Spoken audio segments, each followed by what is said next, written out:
Análise psicológica da série Crisálida.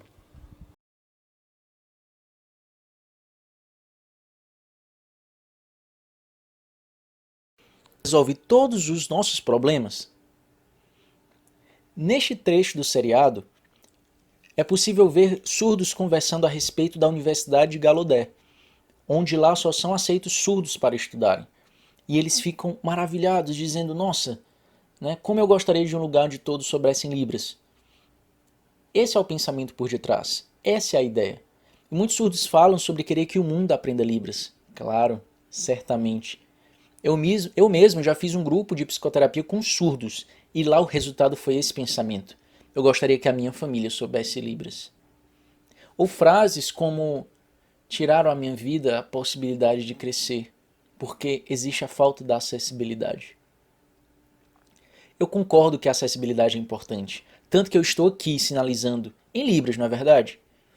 Mas por que falamos a mesma língua, será que tudo é perfeito? Na série, já diz que tem muita gente mala. Não é só porque é surdo que tudo vai dar certo. Claro, a comunicação é o primeiro passo e é muito importante. Sem saber Libras, não há como compreender a sua identidade, a sua língua, a sua cultura. Não há como aprender as relações sociais. Aprender a ser gente.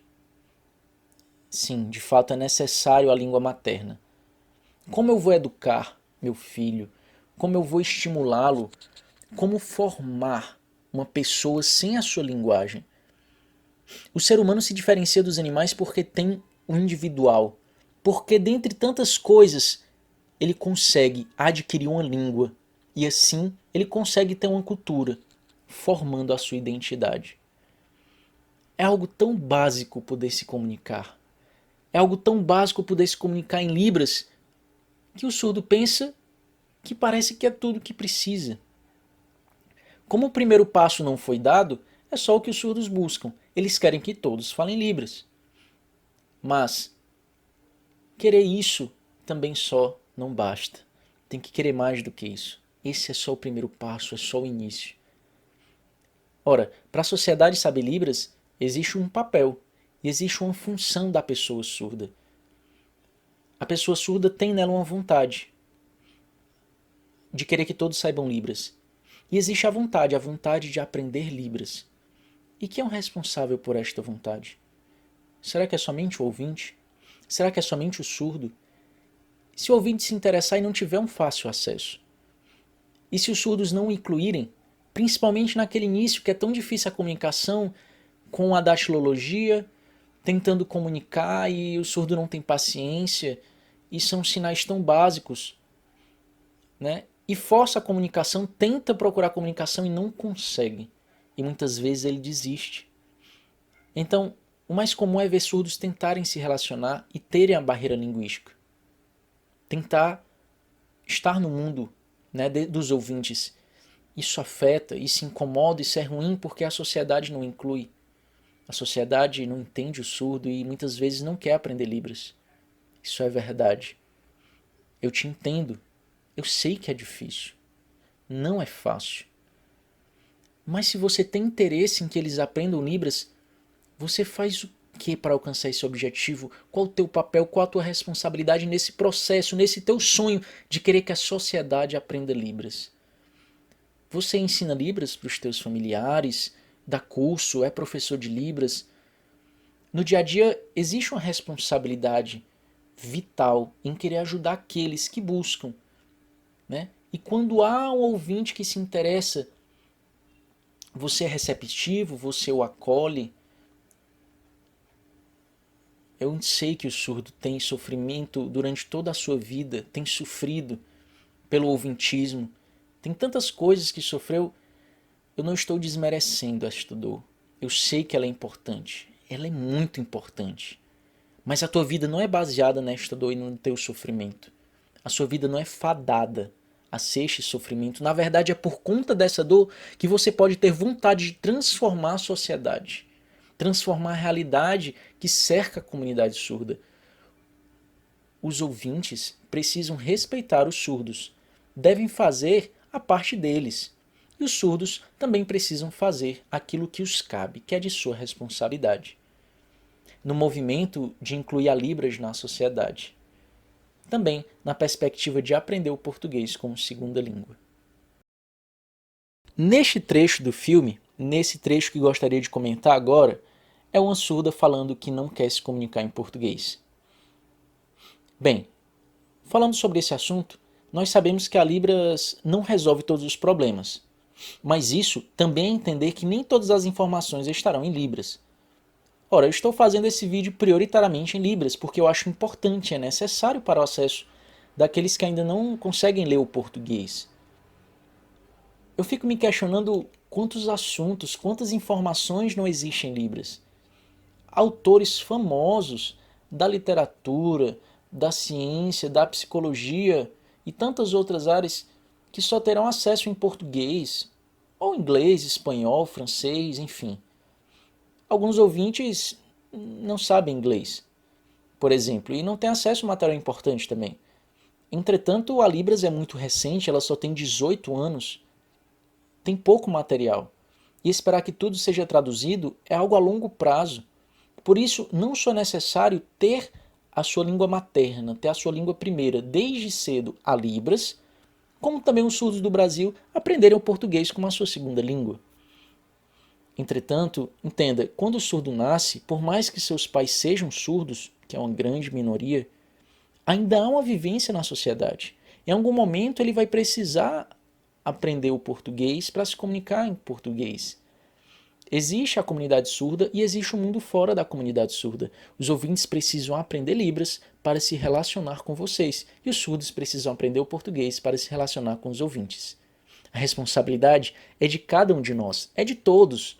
Ou melhor, já que você é quem está assistindo esse vídeo, essa responsabilidade é sua. Você pode ajudar a transformar essa relação entre o surdo e o ouvinte. E era essa reflexão que eu gostaria de trazer sobre esse primeiro trecho. A segunda reflexão que vou trazer aqui é sobre o tema preconceito e a não aceitação. Nesse momento do filme, existe um roubo, aconteceu o roubo na casa, onde a mãe, que é ouvinte, estava na casa e Rubens, que era surdo, também. Mas o pai, quando descobriu, só culpou o filho porque ele era surdo. Existe uma não aceitação da pessoa surda aí. Mário, o pai, não aceita que o filho seja surdo, tem uma visão ouvintista. Não conhece o termo ouvintismo? Bem, resumindo, ouvintismo é quando o ouvinte quer saber mais do que o surdo o que é melhor para ele. É uma invasão, é uma imposição culto, é uma imposição que tira a subjetividade, que tira a escolha, que tira a responsabilidade do surdo de escolher a sua identidade, escolher o que ele quer para ele. Rubens, surdo, fez muitos anos de fonoaudiologia. Entretanto, ele decidiu parar em determinado momento e se utilizar da língua brasileira de sinais. É algo importante entender que ele precisa do português para ler e escrever, mas não para falar. Para falar, basta a língua de sinais. É uma escolha individual. Nesse outro trecho, relata sobre o preconceito, a falta de conhecimento da pessoa surda,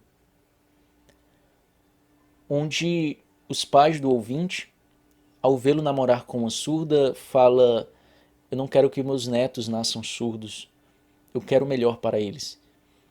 Entenda, a ignorância é complicado, por isso que é necessária a informação.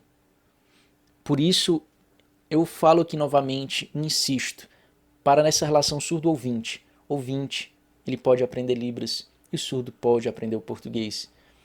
Para que haja informação de uma forma completa. Entenda, não é doença, não é surdo-mudo, é somente surdo. A diferença é que ele não treina a sua voz para utilizada, ele prefere sinalizar. A visão médica, antiga, a visão clínica da surdez, de querer rejeitar o surdo como uma pessoa, de dizê-lo que não é normal, de querer fazê-lo voltar a ouvir, ela é de certa forma retrógrada, sim. A verdade é que o surdo é uma pessoa normal. Ele só tem uma língua e uma cultura diferente. Nesse trecho, nós temos uma fonoaudióloga querendo aprender Libras. E aqui a gente pode trazer um aspecto importante. A discussão entre o implante, o aparelho auditivo e a sinalização, bem como o pertencimento que o surdo tem de duas culturas, a cultura surda e a cultura ouvinte. Como eu já falei, o surdo tem um duplo pertencimento cultural. Caso seja possível, é favorável também para o surdo poder ouvir e também poder usar Libras. Eu mesmo tinha uma amiga que era oralizada, fazia a leitura labial de forma perfeita, tinha implante nos dois lados e ela sabia Libras perfeitamente também. Ora, uma coisa não exclui a outra necessariamente. Pelo contrário, é importante essa complementariedade. Não um jogo de força e de poder do que é melhor do que não é. Uma coisa ajuda a outra, em determinados momentos. Eu mesmo atendo surdos só em Libras, já atendi surdos oralizando, já teve momentos que atendo em Libras e atendo oralizando a mesma pessoa por vontade dela. Já teve surdos que pediam para eu falar, fazer de forma bimodal, porque cada um tem sua identidade e eu respeito cada uma dessas pessoas. Na fonoaudiologia, é possível utilizar Libras para ajudar na compreensão da voz, sim, bem como na pedagogia, na psicologia e em tantas outras profissões. Outro caso importante que a gente pode trazer é o uso do aparelho auditivo, do implante, da oralização e da sinalização. O aparelho auditivo é um aparelho que aumenta os resquícios auditivos do surdo, fazendo com que ele possa perceber alguns sons maiores. Já o implante, ele tem uma característica já de voltar a oralizar, de fato. O aparelho auditivo, nem tanto. A sinalização, ela vem no contexto de se comunicar de uma forma visual e uma forma espacial. Qualquer coisa você pode entrar em contato comigo no Instagram, onde lá posso explicar mais, bem como nos outros vídeos aqui sobre este tema. Mas gostaria agora de falar sobre um outro tema, que é quando a mãe vê que o filho ficou surdo diante de uma queda. Nesse trecho aqui, a mãe deixou o filho cair, mas ela não assume a culpa. Boa parte dos casos, as mães evitam levar o filho para fazer o teste da orelhinha nos hospitais. Também pela falta de aceitação da condição do filho, não procura ajuda, como se não aceitasse a possibilidade da surdez. Espero que essas informações e reflexões de hoje tenham ajudado para que quanto antes você possa procurar uma ajuda para que seu filho seja melhor cuidado. Se ele fosse um autista, ou se ele fosse cego, ou tivesse qualquer situação, como doenças com restrição alimentar, necessidades de cirurgia logo ao neném nascer, entenda, o atendimento especial é necessário. E eu falo um pouco mais sobre a diferença das relações nesse vídeo aqui. Mas aprender Libras é muito importante. Procure uma associação de surdos, você que é pai, você que é mãe, que tem um filho surdo, que descobriu que ele é surdo, para conhecer mais sobre a cultura surda, sobre a identidade surda. Procure uma orientação psicológica e médica de quem conhece de fato a comunidade surda, de quem trabalha com esse público. Entenda, seu filho será saudável e feliz. Acredite, dê o seu melhor amor para ele. O ser humano ele é rico em possibilidades. A capacidade de adaptação é maravilhosa. Evoluímos e crescemos nos adaptando. Foi assim que a humanidade evoluiu. Querer voltar a ouvir é possível. Querer ser surdo e não querer ouvir também é possível. Nós precisamos das duas coisas, nós podemos ter as duas coisas. A principal, a primeira, é ver quais são as possibilidades do indivíduo. Certamente os exames mostrarão a possibilidade ou não do uso do aparelho, do uso do implante. Mas aceitar o desejo de cada um também é fundamental. Entender qual o sentido que o surdo traz para si. Se ele gosta de ser surdo, respeitar a sua liberdade. Quando ele fala que não gostaria de ouvir, isso é algo muito belo. É ver o ser humano significar suas coisas, cada um da sua forma. Por fim, eu diria que estudar a comunidade surda para mim é entender que existe uma pessoa que é diferente, existe uma pessoa que se adapta e que é feliz, existe o orgulho surdo, existe a felicidade em ser surdo. Isso é muito bacana, porque o surdo não perde em si mesmo, mas ele cresce, ele valoriza e fala: eu sou assim, eu me coloco assim no mundo. E entender essa posição do surdo nas relações sociais é muito bonita. Espero que eu tenha colaborado e ajudado um pouco para reflexões psicológicas dessa série. Essa série é maravilhosa, espero bastante a segunda temporada. E me siga lá no Instagram, no meu canal, todo dia estou por lá, @psicólogo Carlos André. Um prazer A todos e até mais. Abraço. Tchau, tchau.